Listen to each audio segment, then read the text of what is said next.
Hello students, देखिए हमारे पिछले लेक्चर में हम लोगों ने अपने चैप्टर मोल कंसेप्ट यानी मोल अवधारणा के अंदर बेसिक चीज़ों को डिस्कस कर लिया था कि हमारे पास परमाणु भार क्या होता है, मोलर भार क्या होता है, अणु भार, परमाणु भार, इन सब के बारे में हमने अच्छे से डिस्कशन कर लिया था। मैंने आपको समझा दिया था कि कैसे हमने किसी भी गिवन तत्व के गिवन तत्व बोल दिया मैंने, वो आदत धीरे धीरे चुने, किसी भी दिए गए तत्व के परमाणु का भार हम कैसे बताते हैं, कैसे उसे परिभाषित करते हैं और कैसे हम उसकी वैल्यू निकालते हैं, उसका मान निकालते हैं। आज हम लोग वहीं से आगे बढ़ने जा रहे हैं। जैसे मैंने आपसे कहा था, आज मैं आपको सिखाऊंगा कि एक्चुअली जो मोल अवधारणा है वो क्या है, कैसे हम लोग मोल्स कैलकुलेट करते हैं अलग अलग चीज़ों के लिए, अलग अलग दी गई चीज़ों से हम लोगों को मोल अच्छे से कैलकुलेट करना आना चाहिए। तो अब शुरू करते हैं, आगे बढ़ते हैं यहीं से और फिर से हमारे चैप्टर का नाम हम कंटिन्यू कर रहे हैं जो कि है मोल अवधारणा। एक्चुअली आज हम वैसे ही मोल कंसेप्ट ही पढ़ने वाले हैं एक्चुअली, और बहुत सारी चीज़ें हम लोग यहाँ पर सीखेंगे। ठीक है, तो जैसे मैंने आपको लास्ट क्लास ही बताया था कि एक मोल क्या होता है। तो अगर मैं एक मोल की बात करूँ तो मैंने आपसे पिछली क्लास भी कहा था कि एक मोल क्या होता है। एक मोल सिर्फ एक नंबर है और वो नंबर कितना होता है 6.023 इंटू 10⁻23 यानी 6.023 गुणा 10 की घात 23। ये आपके पास जो नंबर है इसे हम लोग क्या बोलते हैं, एवोगैड्रोस नंबर या एवोगैड्रोस संख्या Na के नाम से जानते हैं। एक मोल में इतने क्या होते हैं, कण होते हैं। ये कण अणु, परमाणु, ठीक है, ये कुछ भी हो सकता है। बेसिकली हम इसको बोले तो आपके पास एक मोल यूनिट्स होती है। एक मोल का सिंपल सा नंबर ये मतलब होता है 6.023 इंटू 10⁻23। लेकिन मैं आपको बताऊं, एक मोल की एक और परिभाषा है, एक और बहुत ही सिंपल, सरल और बेसिक सी परिभाषा है जिसको कई लोग ध्यान नहीं रखते हैं और कई बार क्वेश्चंस में वो काम में आती है। तो वो परिभाषा भी बहुत इंपॉर्टेंट है, उसका भी आप ध्यान रखें। मैं आपके सामने लिख रहा हूं कि एक मोल क्या है। एक मोल पदार्थ की वो मात्रा है, पदार्थ की वो मात्रा है जिसमें उतनी ही इकाइयां होती हैं, जिसमें उतनी ही इकाइयां होती है कितनी, जितनी हाँ, कितनी, जितनी 12 ग्राम कार्बन C12 है ना, कार्बन 12 या कार्बन 12 में परमाणुओं की संख्या होती है।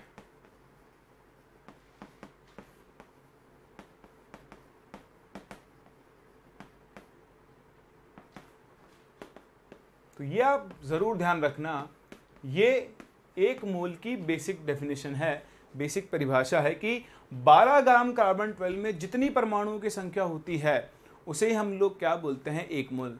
एक्चुअली जब आप कैलकुलेट करते हो तो 12 ग्राम कार्बन 12 में इतने ही कण आते हैं, इतने ही परमाणु आते हैं और इसी संख्या को एक मोल नाम दे दिया गया है। ये जो संख्या में से Na बोलते हैं, मैं आपको बता चुका हूँ। Na एवोगैड्रो संख्या है या फिर आप इसे एवोगैड्रो स्थिरांक भी बोलते हो। जब आप स्थिरांक बोलोगे तो उसकी यूनिट होगी पर मोल, यानी मोल की घात -1, मोल इनवर्स।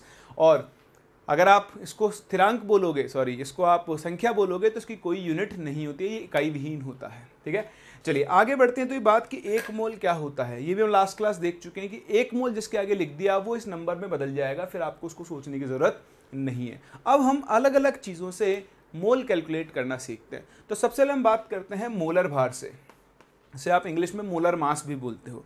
ध्यान देना, मैं आपको यहाँ फॉर्मूले रटवा नहीं रहा हूँ, हम पहले फॉर्मूले बनाने पे फोकस करेंगे। देखो, मैं आपका पढ़ने का तरीका ही बदलने वाला हूँ।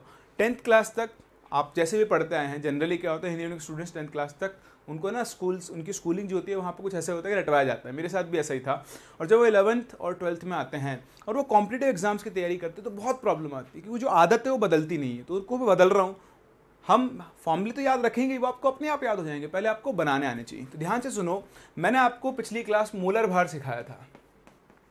मोलर भार क्या आप मुझे बताओगे मोलर भार क्या होता है? तो हमने सीखा था मोलर भार क्या होता है, किसी भी पदार्थ के एक मोल का भार, किसी भी पदार्थ के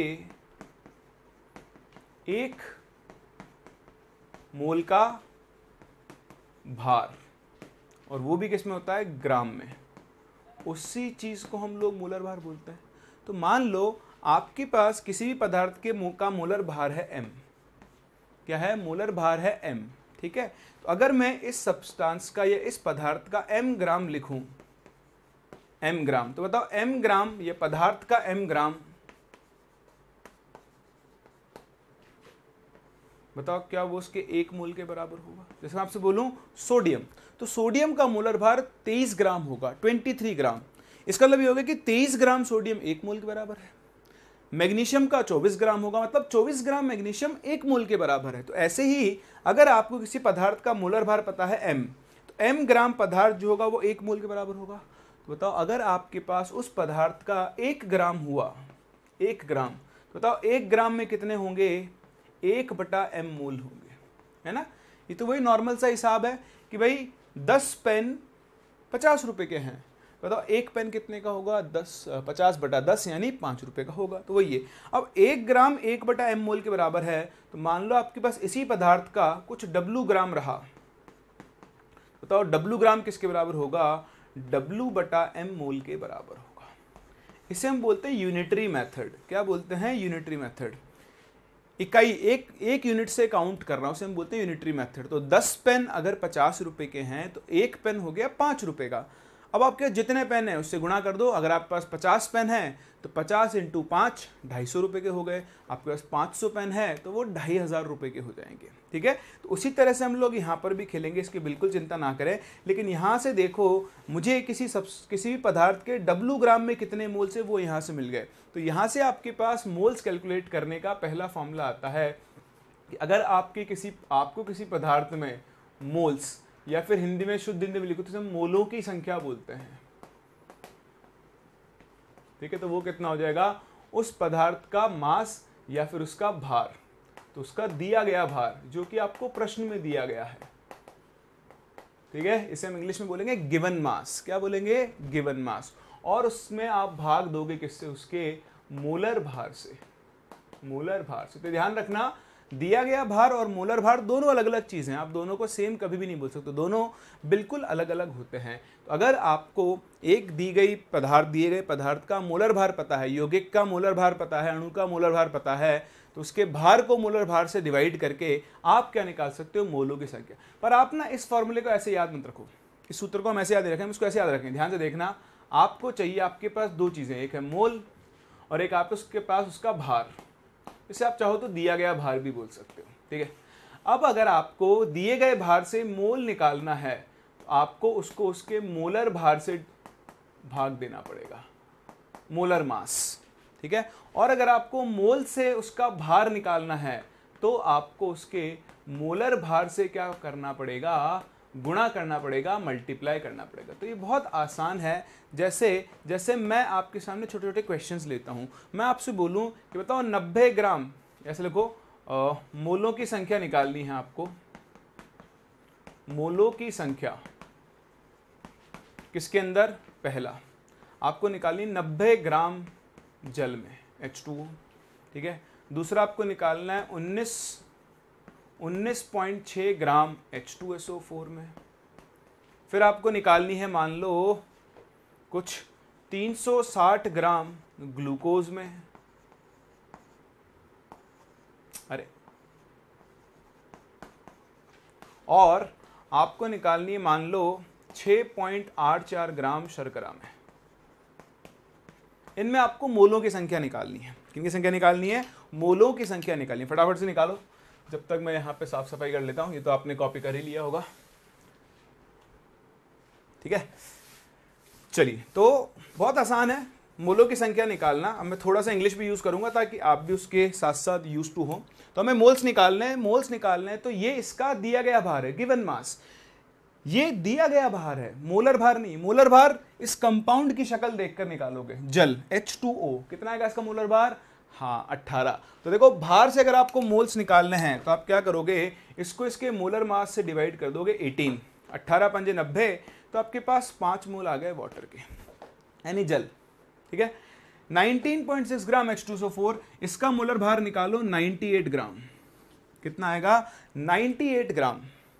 तो 19.6 डिवाइड बाय 98 कर दो, ये आपके पास आ गए 0.2 मोल। 0.2 मोल क्या आ गया H2SO4। ऐसे देखो ग्लूकोज, ग्लूकोज क्या होता है, हाँ वेरी गुड, ग्लूकोज क्या होता है C6H12O6 होता है ना, C6H12O6। इसका मोलर भार निकालो 180 आएगा, कितना आएगा 180। तो 360 को 180 से भाग दो तो आपके पास कितना आ गया, यहाँ से 2 मोल ग्लूकोज आ गया। क्या आ गया है, 2 मोल ग्लूकोज।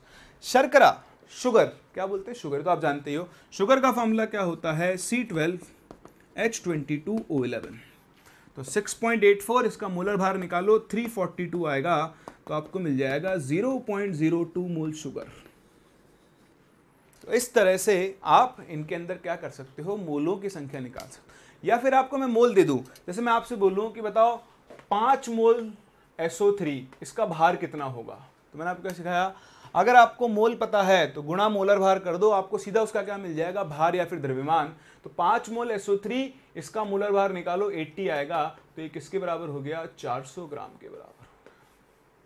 क्योंकि मोलर भार ग्राम में होता है, इसलिए ये भार भी आपको हमेशा किसमें मिलेगा, ग्राम। तो बहुत आसान है, अगर पदार्थ का भार दिया है तो उसको उसके मोलर भार से डिवाइड कर दो, भाग दे दो, तो आपको उसके मोल्स मिल जाएंगे। मोल्स दिए हैं तो उसको उसके मोलर भार से गुणा कर दो, तो आपको क्या मिल जाएगा, उसका भार यानी उसका मास आपको मिल जाएगा।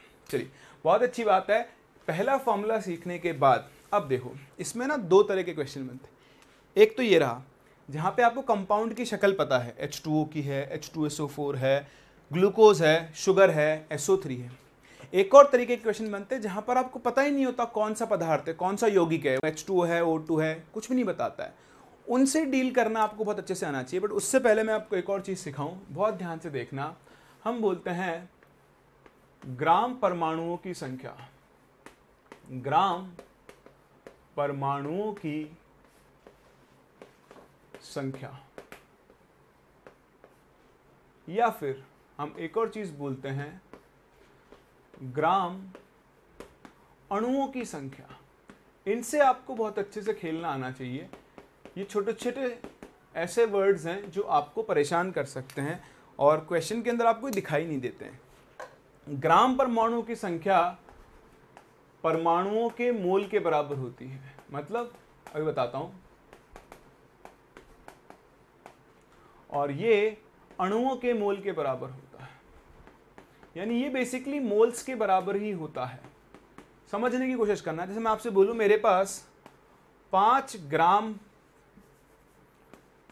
ग्राम परमाणु नाइट्रोजन के हैं, ठीक है, और मेरे पास 5 ग्राम अणु नाइट्रोजन के हैं, तो इन दोनों में क्या फर्क है ये आपको समझना होगा। तो 5 ग्राम परमाणु नाइट्रोजन के, क्या लिखा है, परमाणु। तो पहली बात तो ग्राम परमाणु की संख्या, ग्राम परमाणु की संख्या उसके मोल्स के बराबर होती है। इसका मतलब आपके पास यहां पर 5 मोल N है, यानी नाइट्रोजन के परमाणु है। देखो खुद ही बता रहा है, कोड दिया हुआ है लैंग्वेज में, उसको ब्रेक करना है। आपको दिया हुआ है कि यहाँ 5 ग्राम परमाणु है तो 5 मोल N हो गया। क्या बोला, 5 ग्राम अणु नाइट्रोजन के अणु, यानी वो बात कर रहा है N2 की। तो बताओ वो किसके बराबर होगा, ये आपके पास 5 मोल N2 के बराबर होगा। तो मेरे प्यारे विद्यार्थियों, आपको ये बहुत अच्छे समझ में आना चाहिए कि 5 ग्राम अणु और 5 ग्राम परमाणु में क्या फर्क होता है। ठीक है, ग्राम परमाणु की संख्या आपको परमाणुओं के मोल देगी और ग्राम अणुओं की संख्या आपको अणुओं के मोल्स देगी। ठीक है, इसी बात पे हम एक और प्रश्न करते हैं, उससे आपको समझ में आएगा कि एक्चुअली मैं आपको यहाँ पे क्या समझाना चाह रहा हूँ। तो लिखें एक और छोटा सा क्वेश्चन आपको मेरे साथ लिखने ही होंगे। क्वेश्चन ये कह रहा है कि किसी अज्ञात तत्व के एक परमाणु का भार मान लो 6.6 गुणा 10 की घात -24 ग्राम है। ठीक, इस तत्व के 4 किलोग्राम में ग्राम परमाणुओं की संख्या ज्ञात करें। तो इसमें आपको ग्राम परमाणुओं की संख्या ज्ञात करनी है। चलिए भाई करें और मुझे बताएं कि इसमें कितने ग्राम परमाणु होंगे। आप वो काम करते हैं जब तक मैं यहाँ पे बाकी तैयारी कर लेता हूँ। आंसर सबका आना चाहिए और बिल्कुल सही आना चाहिए।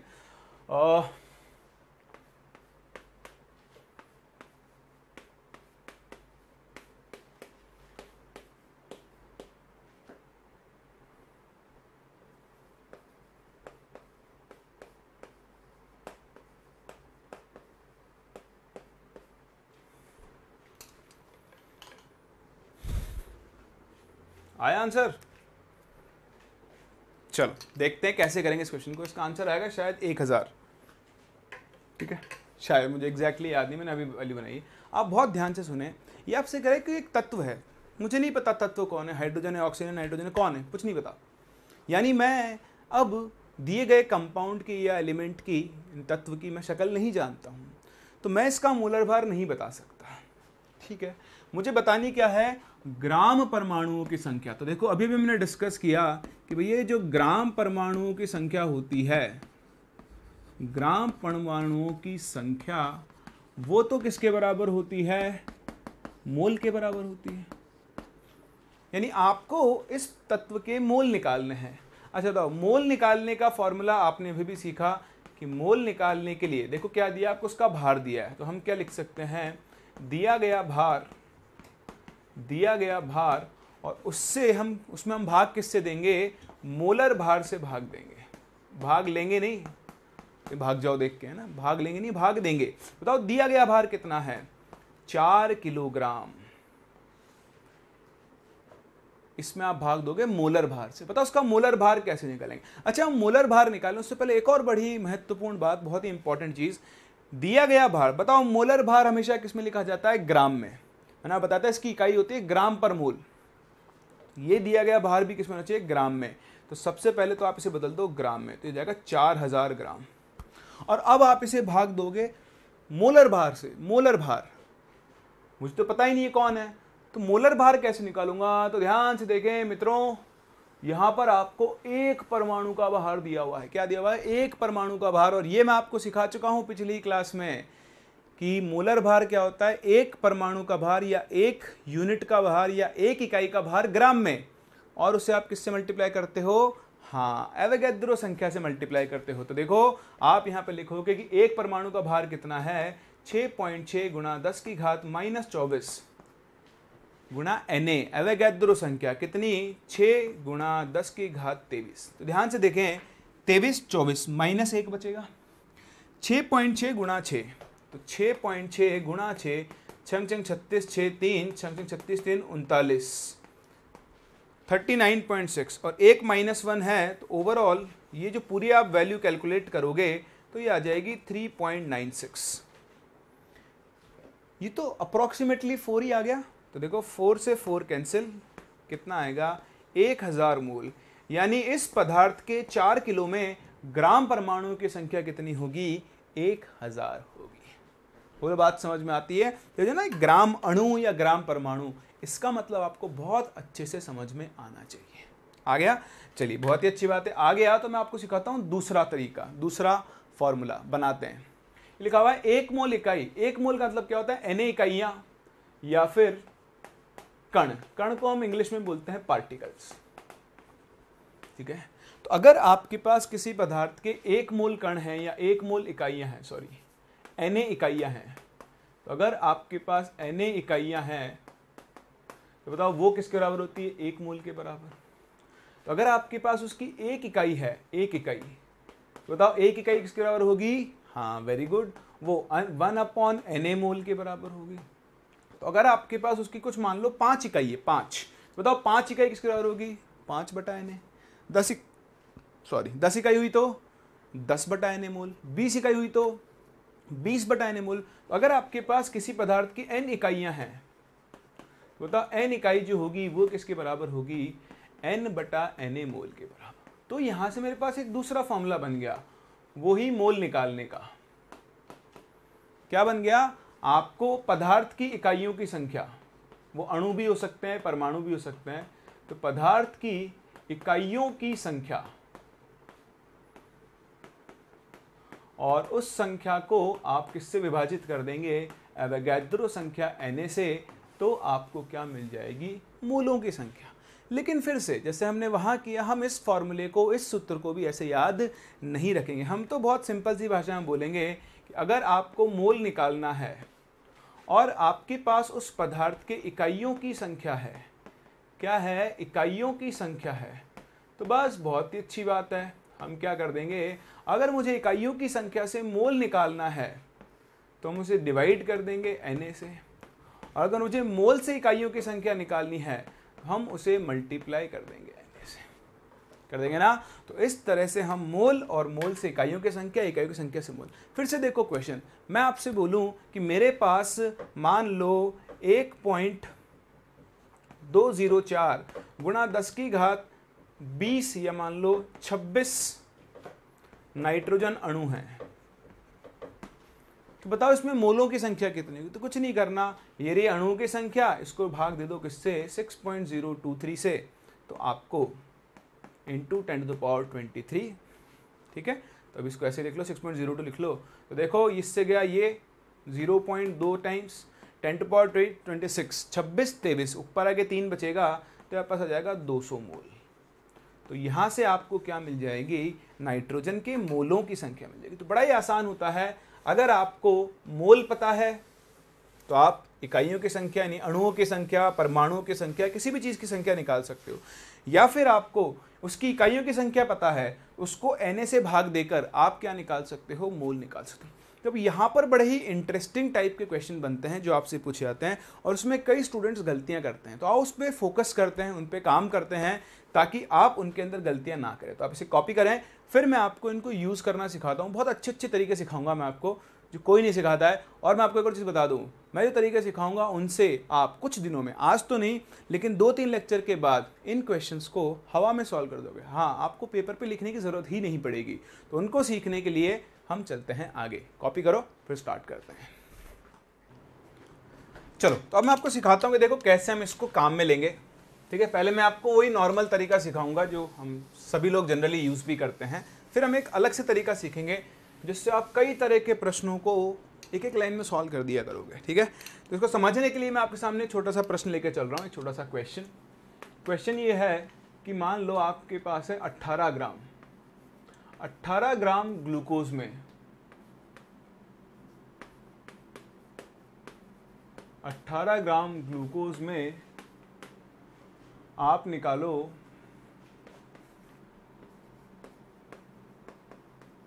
पहला तो परमाणुओं की संख्या,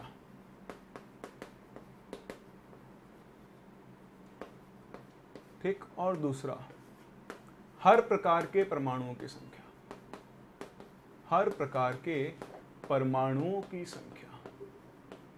तो एक तो आपको परमाणुओं की संख्या निकालनी है और एक हर प्रकार के परमाणुओं की संख्या आपको निकालनी है। दो चीज़ें आपको निकालनी, किसमें? 18 ग्राम ग्लूकोज में। तो कैसे निकालेंगे, ध्यान से देखें। पहले हम बिल्कुल सिंपल और नॉर्मल तरीका यूज़ करेंगे। भैया आपको 18 ग्राम ग्लूकोज में परमाणु की संख्या निकालनी है।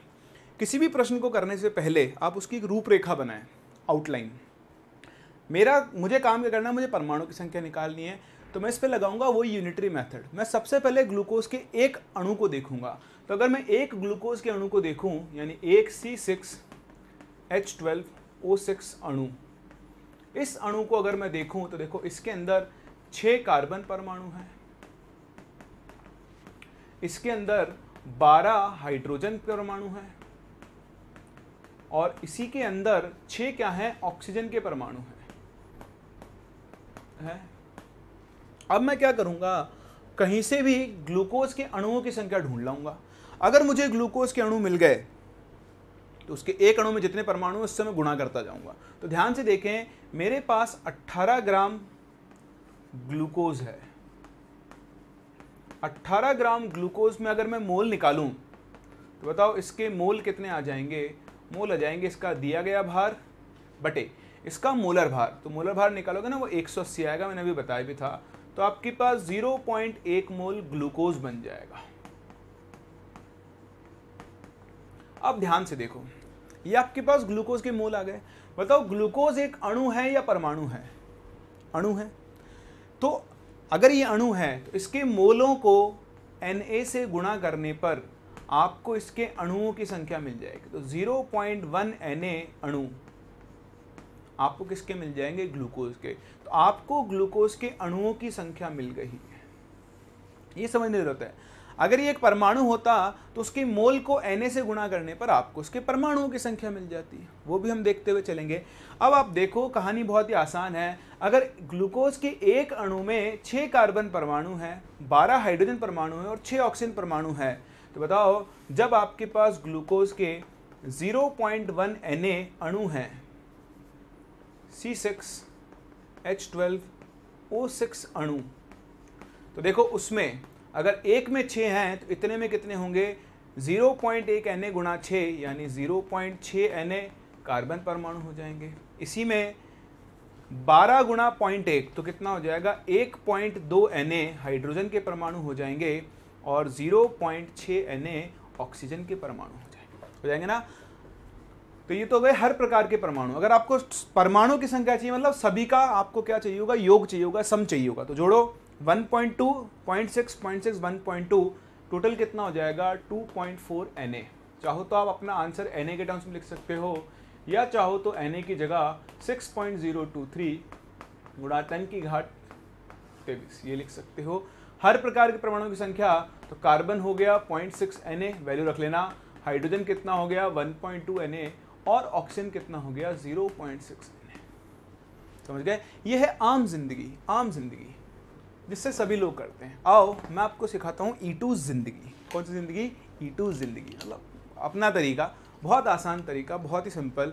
इसको आप समझें, बहुत ध्यान से सीखें इन क्वेश्चंस को, और इस तरह के कई क्वेश्चंस को आप फटाफट सॉल्व कर दोगे, पर टाइम लगेगा, प्रैक्टिस आपको करनी पड़ेगी। तो ध्यान से देखें, मैं वापस से ग्लूकोज का ही एग्जाम्पल ले लेता हूँ, ठीक है? तो मुझे थोड़ी सी जगह चाहिए होगी, तो प्रश्न तो आपने लिख ही लिया होगा और इसका उत्तर भी आपने लिख लिया होगा, ठीक है? चलो मैं आपको समझाता हूँ। मैं आपसे बात करता हूँ कि मेरे पास H2SO4 का एक अणु है, तो मैं एक H2SO4 के अणु की बात करूँ, ठीक है? तो बताओ उसमें कितने हाइड्रोजन के परमाणु हैं? 2 हाइड्रोजन परमाणु हैं। इसमें एक सल्फर का परमाणु है यानी एटम, और इसमें 4 ऑक्सीजन के परमाणु हैं। ठीक है, एक में है। अच्छा चलो मैं एक की जगह इसके Na ले लेता हूँ, NaH2SO4 एवोगाड्रो संख्या के बराबर। NaH2SO4 जब आपके पास अणु होंगे तो बताओ उसमें कितने होंगे? उसमें 2 Na हाइड्रोजन के परमाणु होंगे। उसमें Na क्या होंगे? सल्फर के परमाणु होंगे और उसमें 4 Na ऑक्सीजन के परमाणु होंगे। बोलो होंगे? अभी हमने सीख तो लिया Na का मतलब क्या होता है? एक मोल। जिस चीज के आगे Na लग गया वो किस में परिवर्तित हो जाएगी? किस में कन्वर्ट हो जाएगी? मोल्स में कन्वर्ट हो जाएगी। किस में कन्वर्ट हो जाएगी? मोल्स में कन्वर्ट हो जाएगी। तो ध्यान से देखो, अगर यहाँ पर NaH2SO4 अणु लिखा हुआ है तो क्या मैं इसे एक मोल, ये इंग्लिश में लिख रहा हूँ मैं, है ना, H2SO4 के अणु लिख सकता हूँ? हाँ सर बिल्कुल लिख सकते हैं। अच्छा इसमें ना ये ट्रिपल यूज करता हूँ, बराबर नहीं है। ट्रिपल का मतलब क्या है कि एक में इतने हैं। तो देखो एक मोल H2SO4 में देखो 2 Na का मतलब कितना हो गया? 2 मोल हाइड्रोजन के परमाणु होंगे, ठीक है? अच्छा बताओ सल्फर के कितने होंगे? 1 मोल सल्फर होगा और इसमें 4 मोल क्या होगा? ऑक्सीजन होगा। क्या आपको ये दिखाई दे रहा है कि 1 मोल H2SO अगर आप ले लो तो उसमें 2 मोल हाइड्रोजन है, 1 मोल सल्फर है और 4 मोल ऑक्सीजन है। अब आप इन दोनों को जरा ध्यान से देखें, जरा ध्यान से देखें। एक H2SO4 में 2 हाइड्रोजन थे और 1 मोल H2SO4 में क्या है? 2 मोल हाइड्रोजन। तो एक बड़ा ही इंपॉर्टेंट तथ्य, एक इंपॉर्टेंट स्टेटमेंट है, ये मेरा ही बनाया हुआ है इसलिए ध्यान दें। एक अणु में जितने परमाणु होंगे, एक अणु में जितने परमाणु होंगे उतने ही उसके 1 मोल में परमाणुओं के मोल्स भी होंगे। जैसा आपने देखा कि एक H2SO4 के अणु में 4 ऑक्सीजन एटम है तो इसके 1 मोल में ऑक्सीजन के 4 मोल होंगे। तो इसे आप ध्यान रखना, लिख लेना, रटना नहीं है, यूज करते गए तो समझ जाओगे। अतः एक अणु में परमाणुओं की संख्या, एक अणु में परमाणुओं की संख्या उसी अणु के एक मोल में परमाणुओं के मोल के बराबर होती है, परमाणुओं के मोल के बराबर होती है। तो नोट्स जरूर बनाएं, जब आप दोबारा रिवाइज करोगे, दोबारा भी लेक्चर देखोगे तो आप बहुत जल्दी समझ जाओगे। इसीलिए मैं सब कुछ आपके सामने लिखता हूँ, क्योंकि आपको लगेगा सर खुद तो लिखते नहीं, हमसे बोलते हैं लिखो, इसलिए मैं भी लिख रहा हूँ और आप भी लिखो। आदत बना लो, लिखना बहुत ज़रूरी है, ठीक है। अब देखो, अब इससे मैं इस दुनिया के बहुत सारे मोल के बहुत सारे क्वेश्चन सॉल्व कर सकता हूँ। जैसे अभी हमने जो प्रश्न देखा उसको दोबारा करते हैं। प्रश्न था मेरे पास कि मेरे पास 18 ग्राम ग्लूकोज था, C6H12O6। तो अभी हमने जो चीज़ सीखी, ये जो हमने चीज़ सीखी, इससे हम बोल सकते हैं कि भैया अगर मेरे पास ना 1 मोल ग्लूकोज हो, कितना हो, 1 मोल ग्लूकोज C6H12O6, तो इस 1 मोल ग्लूकोज में मुझे 6 मोल तो क्या मिल जाएंगे, कार्बन, मुझे 12 मोल क्या मिल जाएंगे, हाइड्रोजन, और मुझे 6 मोल क्या मिल जाएंगे, ऑक्सीजन। देखो मैं मोल पे थोड़ा ज़्यादा टाइम दूंगा पढ़ाने में, क्योंकि ये एक ऐसा चैप्टर है जो कई लोगों को बिल्कुल ही नहीं आता है, समझ में नहीं आता है। तो वो आप समझ जाओगे ना, तो एक आपके दिमाग से डर निकल जाएगा और फिर आगे आने वाले चैप्टर्स को आप आसानी से पढ़ पाओगे, ठीक है। अच्छा चलो भैया, 1 मोल ग्लूकोज में 6 मोल कार्बन होंगे, बिल्कुल सही है। 12 मोल हाइड्रोजन होंगे, ये भी सही है। और 6 मोल क्या होंगे, ऑक्सीजन होंगे, ये भी बिल्कुल सही है। अभी मेरे पास कितना है, तो इसको इसके मोलर भार से डिवाइड करो। आपके पास 0.1 मोल ग्लूकोज है, कितना है, 0.1। तो आप मुझे बताओ, अगर 1 मोल में इतने हैं तो 0.1 मोल में कितने होंगे, इनको आप गुणा करते जाओ। 1 मोल में 6 हैं तो 0.1 मोल में कितने होंगे, 0.6 मोल कार्बन होंगे। और हाइड्रोजन कितना हो जाएगा, 1.2 मोल हाइड्रोजन हो जाएगा, और 0.6 मोल क्या हो जाएगा, ऑक्सीजन हो जाएगा। बस ये आ गए मोल्स। अब अगर आपको देखो, आपको अगर इनके मोल्स मिल गए तो मोल से आप बहुत कुछ निकाल सकते हो। आप चाहो तो मोल से इनका मास यानी इनका भार निकाल सकते हो। आप चाहो तो इनके नंबर ऑफ पार्टिकल्स यानी कणों की संख्या, परमाणुओं की संख्या, अणुओं की संख्या। तो देखो ये परमाणु है ना, तो 0.6 मोल का मतलब कितना हो गया, 0.6 Na कार्बन। देखो यही आंसर आ रहा था उसका। बताओ 1.2 मोल का मतलब क्या हो गया, 1.2 Na हाइड्रोजन। बताओ 0.6 मोल का कितना मतलब हो गया, 0. भाई 1 मोल का मतलब Na ही तो होता है, तो 0.6 मोल का मतलब Na। ये आ गई कार्बन की संख्या, ये हाइड्रोजन की संख्या, ये ऑक्सीजन की संख्या। तीनों को जोड़ दो, आपको सभी परमाणुओं की संख्या मिल जाएगी। और देखो यह 0.6 मोल कार्बन। मान लो आपको 0.1 मोल ग्लूकोज में कार्बन का भार निकालो था। क्वेश्चन बदल देता हूँ, ठीक है। क्वेश्चन क्या है, क्वेश्चन ये है कि 18 ग्राम ग्लूकोज में 18 ग्राम ग्लूकोज में कार्बन का कितना भार होगा, कार्बन का कितना भार होगा, ये आपको बताना है, ठीक है। तो वापस आप यहां पहुंच जाना। 18 ग्राम का 1.8 ग्राम, सॉरी 18 ग्राम लिखना। 18 ग्राम का मतलब कितना है, 0.1 मोल ग्लूकोज C6H12O6। तो बताओ 0.1 मोल में कार्बन के कितने हो गए, 0.6 मोल। कुछ सोचना ही नहीं है, जितने मोल यहाँ गुणा नंबर से करते जाओ। हाइड्रोजन के कितने हो जाएंगे, 1.2 मोल। और बताओ ऑक्सीजन के कितने हो जाएंगे, 0.6 मोल हो गए। और कुछ नहीं करना, आप कार्बन, अरे कार्बन छोड़ो, मैं सबका बताता हूँ आपको। 0.6 मोल कार्बन। बताओ मोल से मास यानी भार निकालने के लिए क्या करते हैं, अभी भी सिखाया था, गुणा मोलर भार। तो कार्बन का मोलर भार 12, तो आपके पास आ गया 7.2 ग्राम तो कार्बन होगा। ये तो हो गया इस क्वेश्चन का उत्तर। हाइड्रोजन का भार बताना है, तो हाइड्रोजन का मोलर भार कितना होता है, 1, तो ये आ गया 1.2 ग्राम हाइड्रोजन। ऑक्सीजन का बताना है, ऑक्सीजन का मोलर भार होता है 16, एक अकेला वो है ना, 9.6 ग्राम क्या हो जाएगा, ऑक्सीजन। देखो जोड़ लो, 7.2 प्लस 1.2 कितना हो गया, 8.4। 8.4 प्लस 9.6, 18 ग्राम आ गया ना। तो ये जो चीज़ मैंने आपको सिखाई, ये बहुत काम की चीज़ है। इससे आप उल्टा सीधा कैसे भी खेल सकते हो, भार भी निकाल सकते हो, अणुओं की संख्या, परमाणु की संख्या, इलेक्ट्रॉन, प्रोटॉन, न्यूट्रॉन सब निकाल सकते हो। हम सीखेंगे एक एक करके, स्टेप बाय स्टेप। तो ये तो हुई बात, ये जो मैंने आपको चीज़ सिखाई ये बहुत इंपॉर्टेंट है। आओ चलते हैं आगे और क्वेश्चन सॉल्व करते हैं ना, और क्वेश्चन सॉल्व करते हैं। चलो अब एक क्वेश्चन आपके लिए है, पहले आप इसे सॉल्व करो फिर मैं आगे बढ़ूंगा, है ना। तो क्वेश्चन बड़ा ही आसान है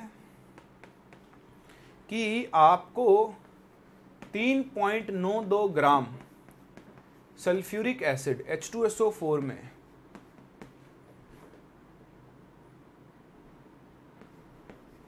सभी प्रकार के परमाणुओं की संख्या, है ना, दोनों काम करने आप, परमाणुओं की संख्या एवं उनका भार भी निकालें। ठीक है, कई जगह आपको द्रव्यमान लिखा हुआ मिल सकता है, मैं भार टर्म यूज करता हूं, तो आप देख लेना। चलिए ये क्वेश्चन करें, फिर थोड़ा और आपके दिमाग के द्वार खोलते हैं। अब हम उल्टा काम भी करेंगे। अभी मैंने आपको भार से परमाणु की संख्या, अणु की संख्या निकालना सिखाया। अब मैं उल्टा काम दे रहा हूं, आपको ट्राई करना है, फिर हम इनको डिस्कस करेंगे। तो जो हमारा अगला प्रश्न है वो है ये कि मैं लेता हूं आप सामने H3PO4, इसे हम बोलते हैं फॉस्फोरिक एसिड, फॉस्फोरिक अम्ल, है ना।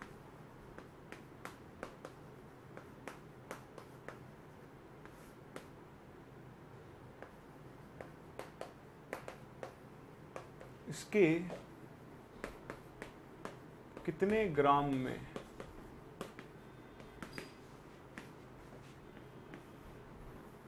6.023 इंटू 10⁻22 अणु होंगे। दूसरा,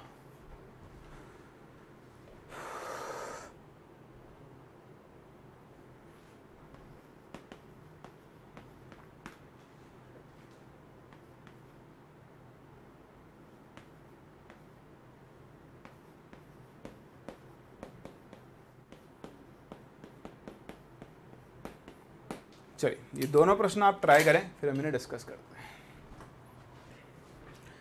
चलिए आए, तो सॉल्व कर लिया होगा आपने दोनों प्रश्नों को, डिस्कस करते हैं। देखें 3.92 ग्राम यानी 3.92 ग्राम H2SO4 में सभी प्रकार के आपको क्या निकालनी है, परमाणुओं की संख्या एवं उनका भार निकालना। तो देखो 3.92 ग्राम, इसका मोलर भार कितना होता है 98। तो यहाँ से आपको मिल जाएगी इसके मोलों की संख्या। तो देखो इसको 4 बार कैंसिल करता है, तो आपके पास आ गया 0.04 मोल H2SO4।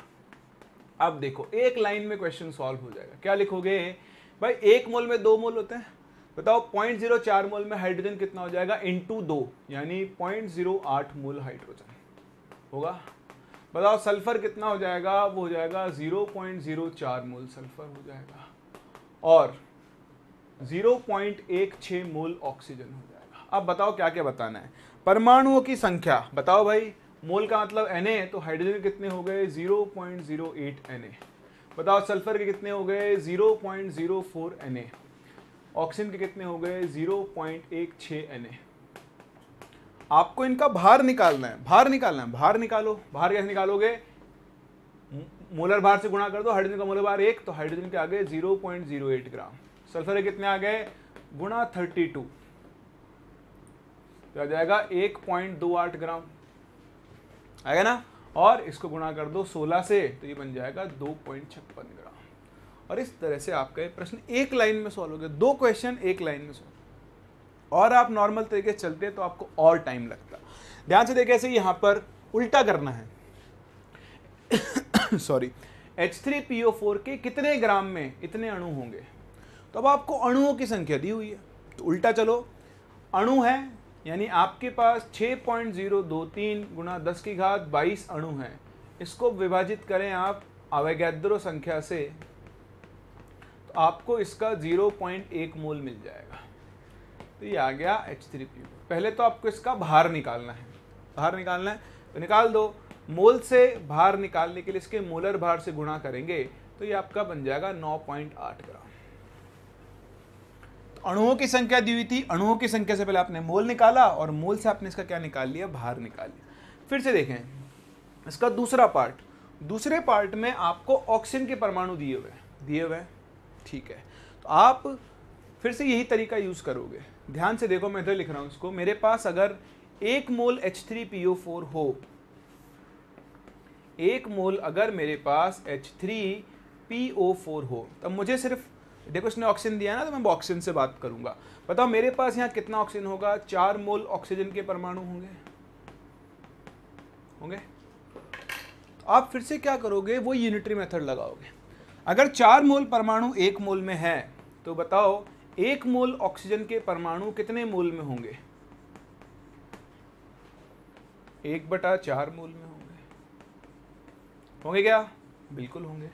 तो अगर 1 मोल ऑक्सीजन परमाणु 1/4 मोल में होंगे, आप पता करो आपके पास कितने ऑक्सीजन परमाणु। तो देखो इतने हैं, इसको विभाजित करो 6.023 × 10⁻23 से, तो ये इसको 0.4 गुना 23 ऊपर गया तो 10 बचेगा, तो मतलब आपके पास 4 मोल ऑक्सीजन परमाणु। अरे ये लो, ये तो और आसान हो गया। 4 मोल ऑक्सीजन परमाणु 1 मोल H3PO4 के बराबर होंगे, और 1 मोल H3PO4 का भार उसके मोलर भार के बराबर होगा। तो इस प्रश्न का उत्तर आ गया 98 का। समझ पा रहे हो? तो पिछले प्रश्न में भार दिया था, अणुओं की और परमाणुओं की संख्या निकाल सकते हो। यहाँ अणुओं और परमाणुओं की संख्या दी है, यहाँ से आप क्या निकाल सकते हो? उसका भार निकाल सकते हो। तो ये आपके पास बहुत ही सिंपल सा तरीका है, बहुत ही आसान तरीका है, जिससे आप गिवन भार में, किसी सब्सटेंस के दिए गए भार में पदार्थ के परमाणुओं की और अणुओं की किसी की भी संख्या निकाल सकते हैं। कर सकते हैं। चलो एक और प्रश्न करते हैं, फिर उसके बाद कुछ और सिखाऊंगा मैं आपको, एक और छोटी सी चीज़। तो एक प्रश्न और कर लेते हैं कि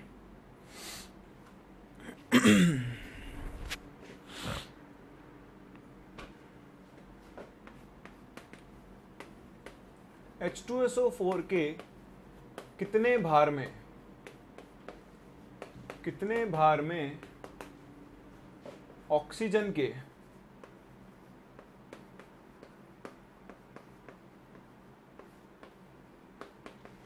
0.25 मोल परमाणु होंगे? इसको आप हिंदी लिखना मोल में, है ना। तो 0.25 मोल परमाणु H2SO4 के कितने भार में होंगे, ये आपको यहाँ बताना है। आप ही करो जब तक मैं यहाँ पे अपना अगला टॉपिक पढ़ता हूँ। इलेक्ट्रॉन, प्रोटॉन एवं न्यूट्रॉन की संख्या।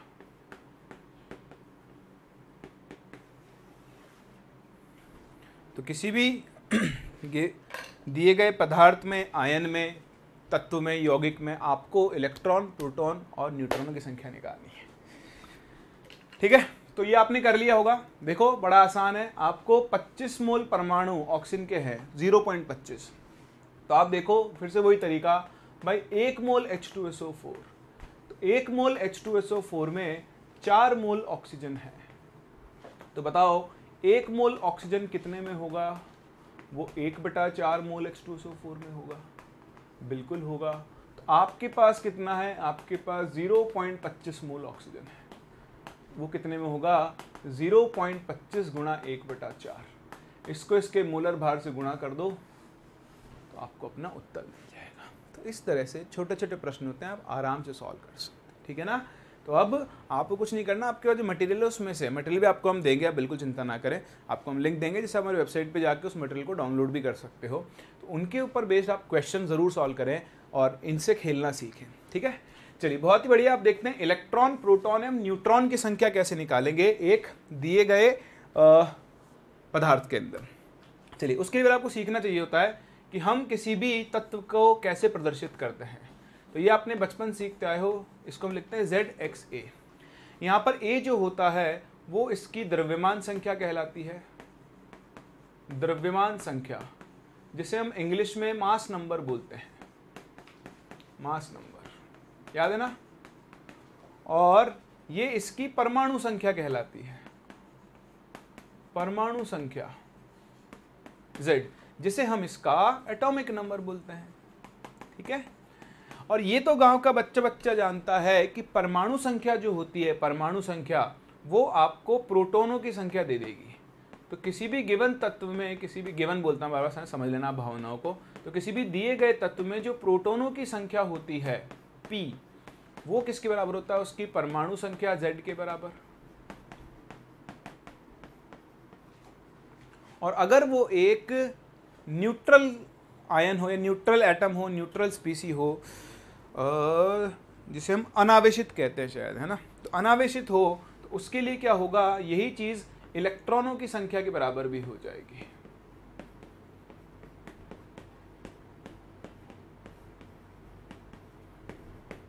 ठीक है, जैसे मैं ई लिखता हूं, ये द्रव्यमान संख्या, ये भी आप सभी जानते हैं। द्रव्यमान संख्या जो होती है, जिसे आप मास नंबर बोलते हो ए, वो न्यूट्रॉनों की संख्या और प्रोटॉनों की संख्या के जोड़ के बराबर होता है, योग के बराबर होता है। प्रोटॉनों की संख्या आपने देख ही लिया है, परमाणु संख्या एटॉमिक नंबर Z के बराबर होती है। तो यहाँ से अगर आप किसी भी गिवन तत्व में न्यूट्रॉनों की संख्या निकालना चाहते हो तो आपको उसकी द्रव्यमान संख्या में से उसका परमाणु संख्या यानी उसके मास नंबर में से आपको उसका एटॉमिक नंबर निकालना होगा, पहली चीज़। तो ध्यान से देखें, मैं आपको निकालना सिखाता हूँ इलेक्ट्रॉन्स, प्रोटॉन्स, न्यूट्रॉन्स कैसे निकालते हैं। जैसे मेरे पास ऑक्सीजन है 8O16, जैसे मेरे पास नाइट्रोजन है मान लो 7N14, ठीक है। अब इसी के साथ देख रहा हूँ मेरे पास मान लो N3- है, मेरे पास मान लो Al3+ है, ठीक है, यौगिक ले लेते हैं। मान लो मेरे पास H2O है, ठीक है, या मेरे पास CO3 है। इन सभी में मुझे इलेक्ट्रॉन्स, प्रोटॉन्स, इलेक्ट्रॉन्स और न्यूट्रॉन्स निकालने हैं। तो आप ध्यान देना, जब भी किसी पदार्थ पर या किसी भी दिए गए यौगिक पर, तत्व पर आवेश आता है, चार्ज आता है, ठीक है, तो उसमें इलेक्ट्रॉनों की संख्या बदलती है। आवेश आने से, चार्ज आने से प्रोटॉन और न्यूट्रॉन की संख्या पे कोई फर्क नहीं पड़ता है। आप देखो यहाँ ऑक्सीजन है, इस पे तो कोई आवेश नहीं है ना, तो इसमें 8 प्रोटॉन है तो प्रोटॉनों की संख्या 8, क्योंकि ये आवेश रहित है, इसमें इलेक्ट्रॉन भी 8 होंगे। न्यूट्रॉनों की संख्या mass number minus atomic number, वो भी कितनी होगी, 8 होगी। यहाँ पर आओ, यह है नाइट्रोजन 7N14, तो नाइट्रोजन में प्रोटॉन की संख्या कितनी होगी, 7, इलेक्ट्रॉन की संख्या भी 7, आवेश रहित है। 14 - 7, ये भी कितना बचा, 7 न्यूट्रॉन। अब देखो इस पर आवेश है, कितना है, 3- का मतलब, हाँ, इसने 3 इलेक्ट्रॉन एक्स्ट्रा ले रखे होंगे, तो प्रोटॉन तो कोई फर्क नहीं पड़ेगा, प्रोटॉन तो अब भी 7 होंगे। 7 और 3 10 इसके पास क्या हो जाएंगे, इलेक्ट्रॉन। क्यों, क्योंकि 7 तो तब होते जब न्यूट्रल होता, आवेश रहित होता। अब इसके ऊपर 3- चार्ज है तो 3 इलेक्ट्रॉन इसने ज्यादा लिए होंगे, 7 + 3 10। न्यूट्रॉन अब भी उतने ही रहेंगे 7, क्योंकि है तो ये 7N14 ही। चार्ज आने से मास नंबर पे यानी परमाणु संख्या है, द्रव्यमान संख्या पे कोई फर्क नहीं पड़ता है। Al3+, एल्यूमिनियम का एटॉमिक नंबर 13 होता है और उसका मास नंबर 27 होता है। तो प्रोटॉन कितने, 13, इसमें 13 ही इलेक्ट्रॉन होते अगर ये आवेश रहित होता, पर इस पर +3 चार्ज है, यानी इसने, हाँ, 3 इलेक्ट्रॉन दिए होंगे, तो अब इसके पास 10 इलेक्ट्रॉन बचे होंगे। 27 - 13, इसके पास 14 न्यूट्रॉन होंगे। ये देखो H2O। अब यहाँ पे क्या है, यहाँ एक से ज़्यादा आपके पास परमाणु है, तत्व है, तो उनके जोड़ते जाओ। हाइड्रोजन क्या होता है, 1H1, ये इनका सिंबल होता है, संकेत, ये आपको पता होना चाहिए। Oxygen 8O16। आप देखो प्रोटॉन गिनो, तो हाइड्रोजन में 1 प्रोटॉन होता है, तो 2 हाइड्रोजन में 2 प्रोटॉन और ऑक्सीजन में 8, टोटल आपके पास 10 प्रोटॉन आ गए। इलेक्ट्रॉन कितने हो गए, 2 और 8 10। वैसे भी देख लो ये आवेश रहित है, 10 प्रोटॉन तो 10 इलेक्ट्रॉन। न्यूट्रॉन, हाइड्रोजन में देखो 1 - 1 0, एक भी न्यूट्रॉन नहीं है तो 0। ऑक्सीजन में 16 - 8, तो इस पूरे मॉलिक्यूल में, पूरे अणु में 8 न्यूट्रॉन होंगे। यहाँ देखो CO3 2-, कार्बन होता है 6C12, 6 कार्बन 12, तो 6 प्रोटॉन कार्बन के, 8 दिया 24 कार्बन, 24 प्रोटॉन ऑक्सीजन के, 24 और 6 30 हो गए प्रोटॉन। इसमें 30 ही इलेक्ट्रॉन होते अगर ये आवेश रहित होता, न्यूट्रल होता, लेकिन देखो 30 और -2, तो 32 इलेक्ट्रॉन होंगे। कार्बन में वही 12 - 6 6 न्यूट्रॉन, ऑक्सीजन में 16 - 8 8 न्यूट्रॉन, तो फिर से आपके पास 30 न्यूट्रॉन है। इस तरह से आपको एक दिए गए पदार्थ में क्या निकालने आने चाहिए, दिए गए तत्व में, आयन में, ठीक है, स्पीसी बोलता हूँ मैं इसको, स्पीसी को हिंदी में क्या बोलते हैं मुझे नहीं पता, मैं भूल गया, ठीक है, याद आएगा तो बताऊंगा। तो ये स्पीसीज हैं, ये भी एक स्पीसी, जाति, प्रजाति बोल दो, है ना। तो इनमें आपको प्रोटॉन, इलेक्ट्रॉन, न्यूट्रॉन निकालने आने चाहिए। अब एक बार आपने सीख लिया तो जो मैंने आपको तरीका सिखाया था ना अभी थोड़ी देर पहले, ये वाला, ये वो यहाँ पर भी लगेगा, यहाँ पर भी एप्लीकेबल है। कैसे एप्लीकेबल है, ध्यान से देखना। जैसे मैं बात कर लूँ इसकी, आपने बोला कि भाई एक CO3 2- में एक CO3 माइनस आयन में कितने इलेक्ट्रॉन दिख रहे हैं आपको? आपको 30 तो दिख रहे हैं प्रोटॉन, आपको 32 दिख रहे हैं इलेक्ट्रॉन, और आपको 30 दिख रहे हैं न्यूट्रॉन। तो ये एक में है। अब अगर आपने इसका एक मोल ले लिया, कितना ले लिया? एक मोल कार्बोनेट आयन ले लिया, तो उसमें आपको 30 मोल प्रोटॉन मिलेंगे, आपको 32 मोल इलेक्ट्रॉन मिलेंगे, और आपको 30 मोल क्या मिलेंगे? न्यूट्रॉन मिलेंगे। समझ सकते हैं? तो इस तरह से सेम चीज़ आप यहाँ पर भी लगा सकते हो। और अब ये सेम चीज़ लगाने के बाद आप इस पर बहुत सारे क्वेश्चंस कर सकते हो, बहुत अलग अलग तरीके के क्वेश्चन। जैसे मैं आपसे बोलूँ, पहला प्रश्न मैं आपसे लिखता हूँ कि 19 ग्राम PO4 माइनस में इलेक्ट्रॉन की संख्या निकालो।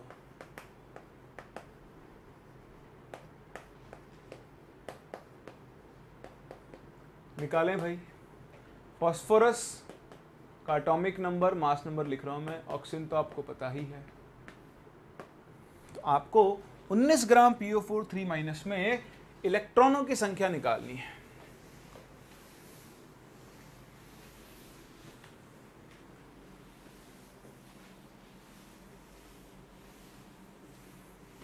चलिए, तो ये प्रश्न मैं करता हूं, आप अगला करना, और मैं आपको होमवर्क भी दूंगा अब, ठीक है। तो 19 ग्राम PO4 अभी आपने देखो, अगर आप एक PO4 माइनस देख लो आयन,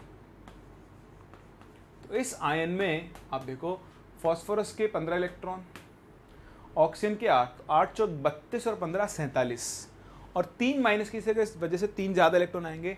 एक आयन में 50 इलेक्ट्रॉन होंगे, बस हो गया। अब अगर इसके एक आयन में 50 इलेक्ट्रॉन है, तो बताओ इसके एक मोल में कितने इलेक्ट्रॉन्स होंगे? कितने होंगे? हाँ, 50 मोल होंगे भैया, 50 मोल। तो पता करो इसका कितना मोल है। भार दिया ना, तो भार से आप निकालो इसके मोल। तो मोल कितने बनेंगे? इसका मास 95 ग्राम बटा इसका मोलर मास, सॉरी उल्टा लिख दिया। इसका मास तो है 19, इसका मोलर भार आएगा 95। आप निकाल लो, 64 और 31 95। तो देखो ये हो गए 1/5 यानी 0.2 मोल। अब वो कैसे भी लिख लो, आप चाहो तो 1/5 लिख लो, 19 5 95, आपकी इच्छा है। आंसर तो सही नहीं आया। अब देखो अगर एक मोल में 50 मोल हैं, तो इसके 0.2 मोल में कितने हो जाएंगे? 50 गुणा 0.2 मोल इलेक्ट्रॉन। तो 5 2 10 मोल आ गए। 10 मोल इलेक्ट्रॉन Na, मतलब 10 मोल इलेक्ट्रॉन, तो संख्या कितनी हो गई? 10 गुणा Na, और यही आपका उत्तर हो जाएगा। समझे पुत्र? यह है तुम्हारा उत्तर। कुछ नहीं करना है, कुछ नहीं करना है, बहुत आसान है। आपको मैंने जो ट्रिक सिखाई ना, ये वाली ट्रिक नहीं है, लॉजिक है। ये सीख लिया आपने तो आप मान लो आप आधी लड़ाई जीत चुके हो मूल से, आप गलती करोगे ही नहीं।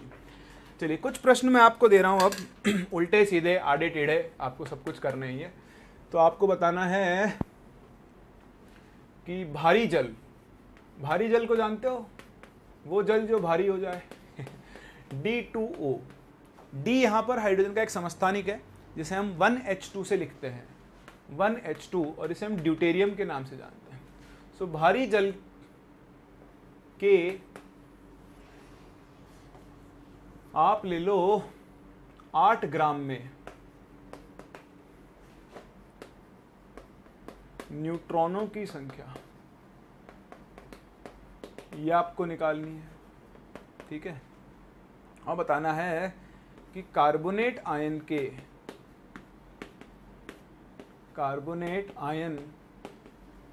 की कितनी मात्रा में, मात्रा मतलब वही भार पूछ रहे हैं ग्राम में, कितनी मात्रा में, आप मान लो आपके पास 3.01 गुणा 10 की घात 24 इलेक्ट्रॉन होंगे।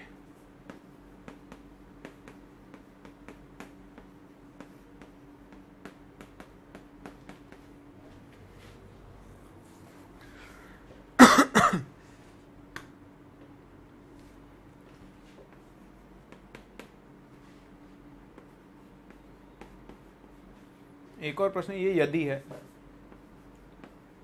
यदि 8 ग्राम SO3 में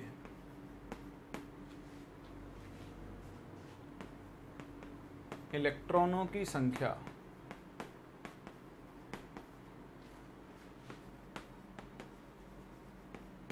यदि मत लिखो, 8 ग्राम इलेक्ट्रॉनों की संख्या H2SO4 के कितने भार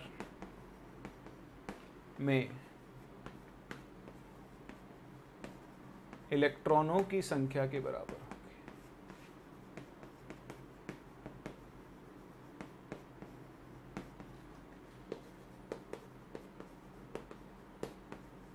है ना, इसको समझना कि 8 ग्राम SO3 में जितने इलेक्ट्रॉन होते हैं उतने ही इलेक्ट्रॉन H2SO4 के कितने ग्राम में होंगे। ये क्वेश्चन का मतलब ये है, लिखने में थोड़ा सा क्या, 8 ग्राम इलेक्ट्रॉन की संख्या H2SO4 कितने भार में इलेक्ट्रॉनों की संख्या के बराबर होगी। तो ये 3 प्रश्न है, आप इन तीनों को अपने आप से करने की कोशिश करें। ठीक है, आज मैं यहीं तक कंप्लीट कर रहा हूँ। नेक्स्ट क्लास हम इनके आंसर्स भी देखेंगे और फिर यहाँ से हम मोल का एक और फॉर्मूला बनाना सीखेंगे जो कि गैस के आयतन से होता है। ठीक है, मानक दाब और ताप पर जो हम गैस के आयतन से मोल निकालते हैं, फॉर्मूला तो आपने सुना होगा, तो वो क्या होता है, कैसे उसको निकालते हैं, फिर कैसे डील करेंगे। फिर हम तीनों फॉर्मूलों को एक साथ कंबाइन करेंगे, मतलब एक साथ लाएंगे और उनके ऊपर बेस्ड, उनको मिलाते हुए हम क्या करेंगे, अलग अलग प्रश्न करेंगे। तो हम लोग मिलते हैं नेक्स्ट क्लास और यहाँ से आगे बढ़ते हैं।